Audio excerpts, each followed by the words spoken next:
Water Plant Girl here. I've been recently tagged on a video, on a couple videos actually, about what I've learned in the garden this summer. 3 things I've learned. I was tagged by Benny L. and William Coleman. So I'll put their links up. I'll try and get them up on the screen and also put them in the description below.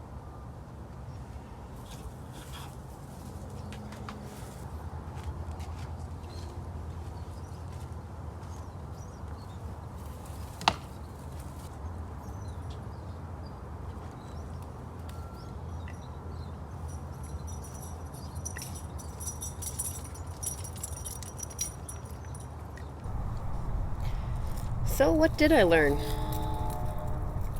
I don't know.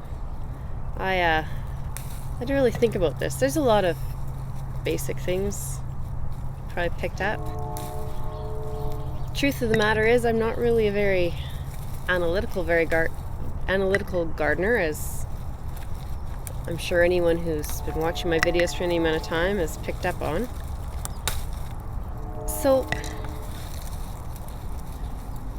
it's hard to quantify to me what I really learnt, and maybe I just overthought this.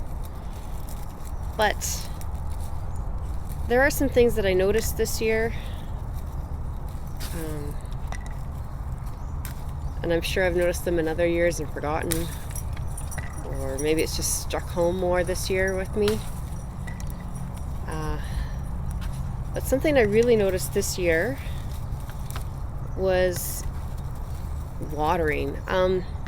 It seems like a basic thing, but we usually have a very dry climate. We go most of the summer without any real amount of rain, and I have drip systems set up on a lot of my plants. The garden has drip on it. I set that up last year, but I've always watered the garden. But a lot of my flowers and plants and in-ground decorative things don't really get a whole lot of water. Some of the pots get watered, obviously they need it, but the in-ground things just don't. And this year, with all the extra rain that we had a lot of rain at the beginning and at the end of the season, and in a 4-month season, that makes a huge difference.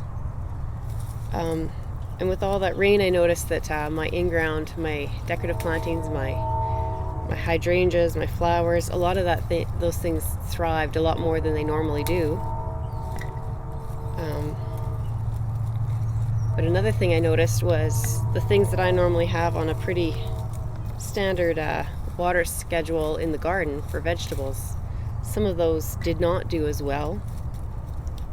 And I would put a lot of that up to all the rain, especially being in the raised beds, the rain washing the nutrients out of the soil.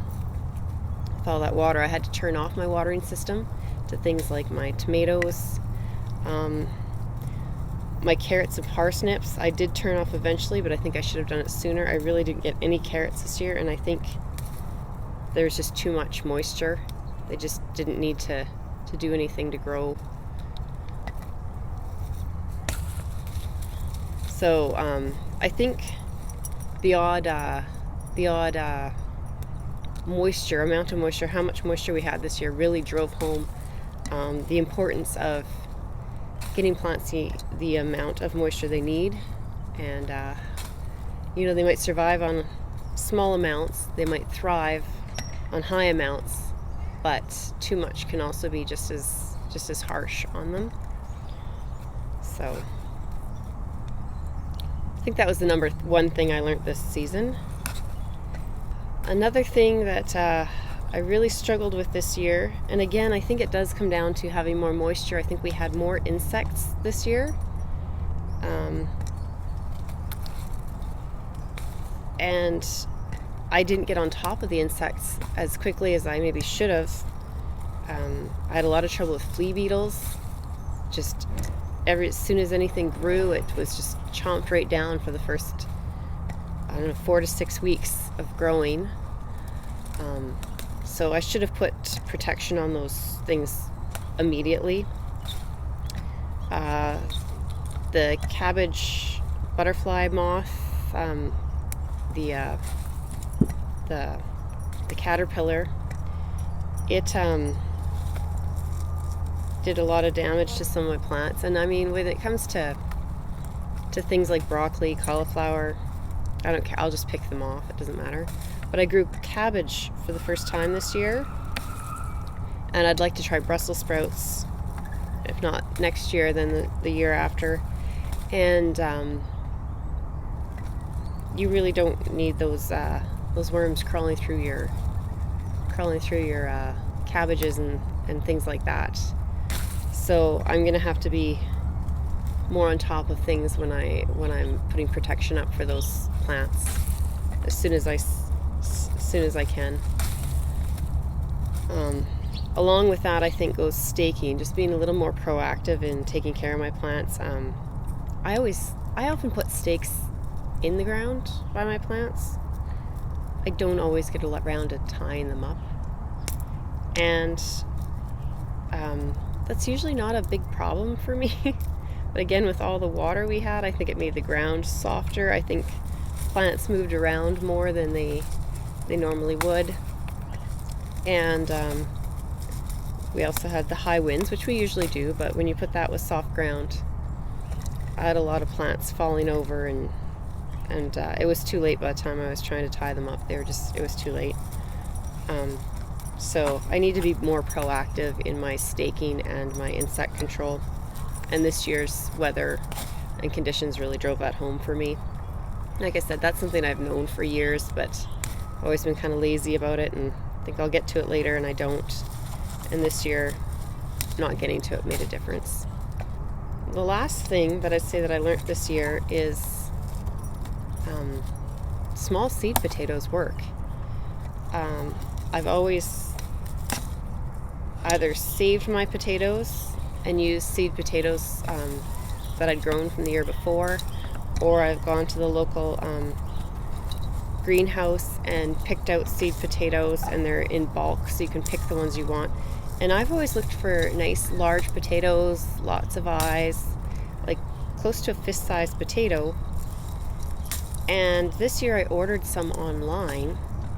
I ordered 4 varieties, and when they came, I was a little disappointed. They were so small. They're just like almost like golf ball sized potatoes, and I thought, I felt a little bit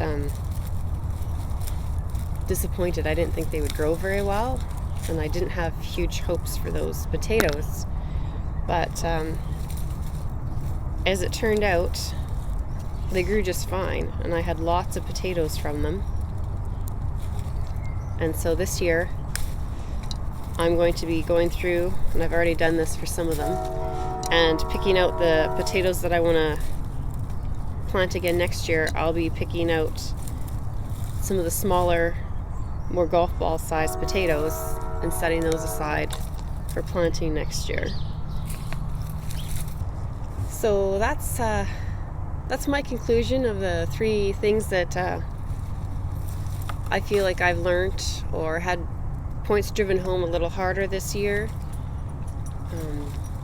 So that's my answer to the tag question of the 3 things that you've learned in your garden this year. I've been sick and I've been on holiday, and I'm really late getting this done.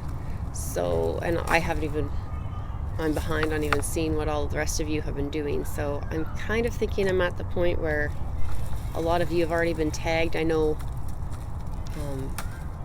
a couple weeks ago already, several people have been tagged a few times. So I'm going to leave this open to anyone who wants to do a video on this. If you haven't been tagged and you want to put in your 3 things that you've learned, then we'll watch that video and see what we've all learned together. But another thing I'd like to throw out there while you're pondering that, because I found as I pondered mine, I thought, I'm just not an analytical gardener, and I'm out here gardening with my heart, really, and it was hard for me to decide.